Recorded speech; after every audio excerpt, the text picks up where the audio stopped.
আর এইভাবে পূজাটা হইতেছে। তা আমি কথাটা শুনবো।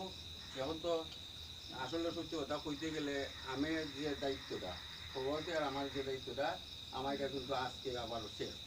আজকে বলতে আমার এটা শেষ। আমার এটা পূজাকালীন আমার এটা শেষ। যেন আমার ছোট ভাই তখন আছে সভাপতি তখন আছে এরার মাধ্যমে অচিরে আমরা একটা কিছুদিন একটা মিটিংটা করবো।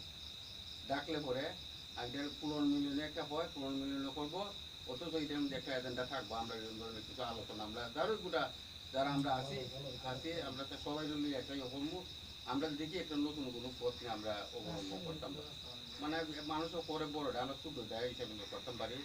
আমি এটা তারা এই কথাটা করবো, এটা মাথায় রাখিয়া সামনে এটা প্রথম এজেন্ডা এরকম ধরনের একটা ইয়ে আনতাম আনতাম। আর আমরা কতিল এই এই 5 দিনের মধ্যে মানে চলাকালীন যেহেতু একটা দায়িত্ব অবশ্যই আছে, মানে ব্যথাটা ওইরকম ধরনের থাকে। যেমন এই কিছুক্ষণের মধ্যে মাথাটা আসলে খুব খারাপ হয়েছে। এরা পুলিশ 2 জনে ফোন আরম্ভ হয়েছে। এরা একজনের সাথে তো একজনের যোগাযোগ নাই, 2 জনে ফোন দিতেছে।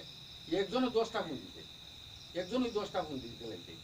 তখন পুলিশে থানাতে ফোন দেয়, এটা একটা খারাপ না, এটা তো এই যে খোঁজার মতন না। শেষ পর্যন্ত আমরা কইতে গেছি আমরা যখন গিয়া দৌড়া তখন হইতে সফল দেখো যদি কোনো ধরনের এই চলাকালে কোনো মনে কষ্ট নিয়ে থাকুন। আমি যেহেতু এই চলাকালীন অবস্থায় সভাপতি ছিলাম, এই ভুল প্রতিটা সমস্ত আমার যা আমার মাথায় দিলাইবা দিয়া মার জ্ঞান মার প্রতি করিয়া এই মনের যে কষ্টটা একজনটি বাদ দিলাইবা যে আর কষ্টটা যেহেতু আছে আসিল কষ্ট, যেহেতু আমি সভাপতি হিসাবে আমি দেখা গেলেছি এটা মন থেকে কারো মনে কোনো কিছু রাখতা না, এটা মন থেকে বাদ দিলাইছে।